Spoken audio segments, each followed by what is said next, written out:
Congratulations on an incredible win. Yeah, toe-to-toe war. It was only a couple of weeks ago we were toing and froing as to whether you were going to get this moment in the UK, that hometown moment. And let me just say, that stare down at the end of round one, that was an all-time moment. That was incredible. What was going through your mind at that moment? I loved every minute of it. When we squared up, it was like, boom, yes, let's go. This kid's here for war. I knew it was going to be like that.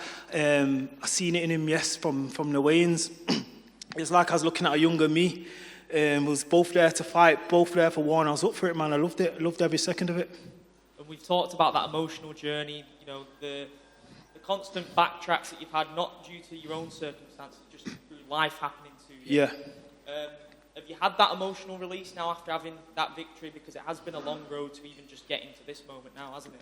That's what I needed, man. That's what I needed, and that's what's going to build me to be a champion, things like that. Coming back from a year off, a hard year, I had to get through a lot mentally by myself, get past a lot of things, and then to come back to a solid fight like that, overcome against a 12-0 fighter, champion. It just shows what I've got in myself. Listen, I know I'm 100 times better than that, and I have to show it though. And the better the opponent, the better I get. And I know my next fight, my next performance is going to be slick, clean.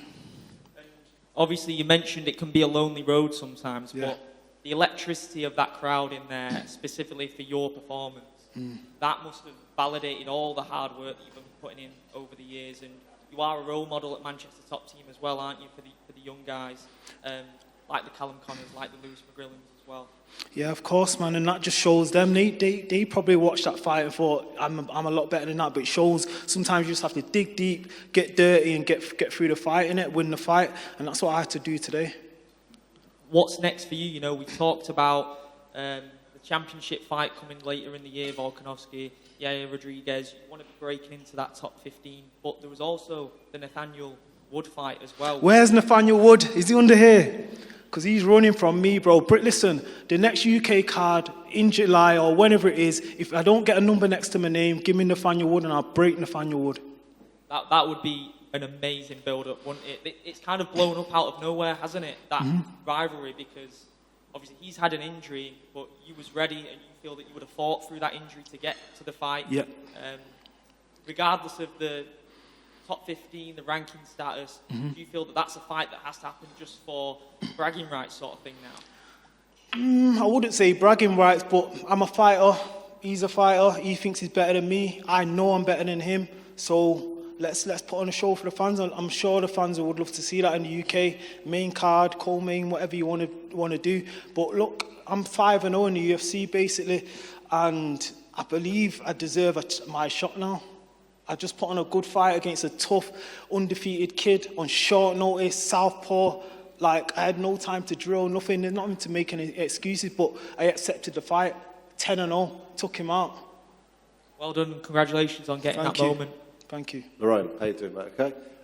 First of all, gutted didn't get to see you fight Nathaniel. That's one we were all looking forward to. I've known Nathaniel for a while as well, and I knew that would have been such a great fight. So, but again, what a great fight you had. You know, how do you feel? Obviously, you've gone 3 hard rounds, you know, with someone. How important is that for your career to actually have had the short notice against a completely different style of fighter, and you know, have the fight you did? How important is that for you going forward? It's all experience, man. Experience banked to take a fight like that on short notice and then go 3 rounds. I needed the 3 rounds. Like I knocked Mercani out second round last time. Started the second round, so I only got a round there.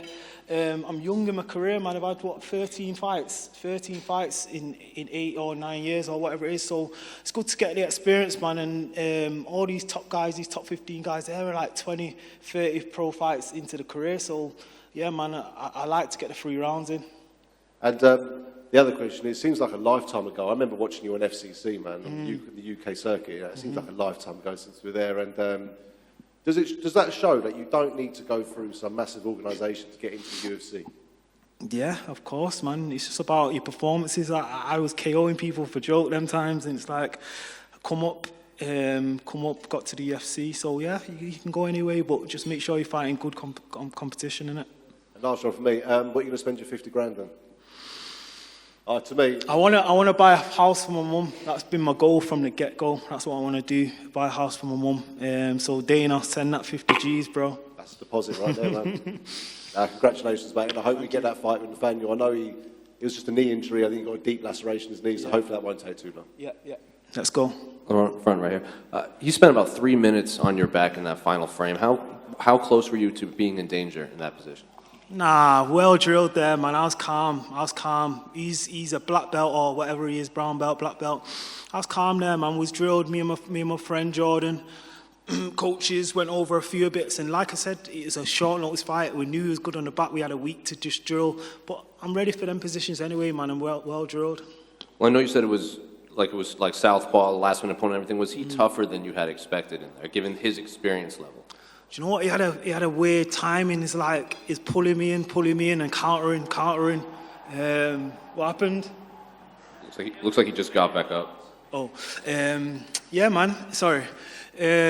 What did you say again? Sorry. Oh, was he tougher than you expected? Yeah, he was tough, man. He was game, man. He was tough. From his last 2 fights, he's finished his last 2 opponents, which were good opponents as well. So I knew he was going to be tough.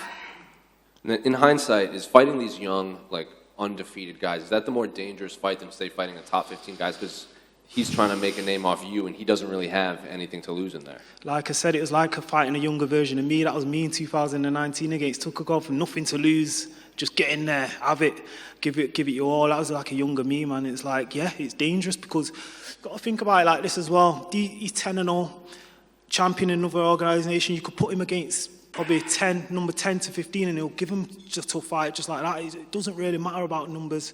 It's about the experience and stuff. And final one for me. When they read split decision, how confident were you that the judges would give it your favor? It was close, man. I knew it was close, but I thought I took the first round and it was all on the third, and I felt like I landed the cleaner shots in the third. The takedowns, I didn't do nothing with them really. So yeah, it was my fight. Lerone, just over here, he got up on the cage at that point. Were you a little bit worried? Nah, he told me to come with him, but then I thought, fuck that. I'm not. Why am I celebrating you? I need to put my hands up and make the judges think I won it. So yeah. And you've always fought in Abu Dhabi with the UFC. So coming to fight here in London, how special was that for you? Very special, man. Very special. And I hope we come back here in July. I want to do it again, a bit further up the card. Yeah. And with Nathaniel Wood, you know, if you do end up making that fight for next year, how do you think that goes down against him? Obviously, you didn't get to do it. For this year. It'll be this year, yeah.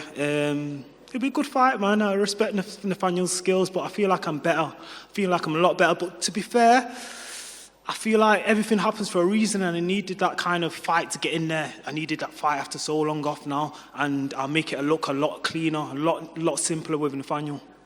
Thank you. And how active do you want to be this year? Obviously, you want to come back in July. You've had such a long time off, so how active do you want to be this year? I've always wanted to be active, and like I said, life circumstances, things happen in life have held me back. I want to have 3-4 fights this year, God willing, stay healthy. I'm in the gym all year round anyway, so we want to get active, man. It's time. It's my time. Thank you. Thank you. Just to your right. Yeah. Your left, sorry. So I don't know if you've seen on Twitter after the fight, Nathaniel's tweeted something out. Have you seen what he said? No, what did he say? So he's of the opinion that the judges gave you that fight. What's your thoughts on that? Nathaniel Wood can fuck off. Sorry for my language, but he's not here. Where is he? He booked the fight and pulled out 4 weeks ago. Why is he tweeting about me?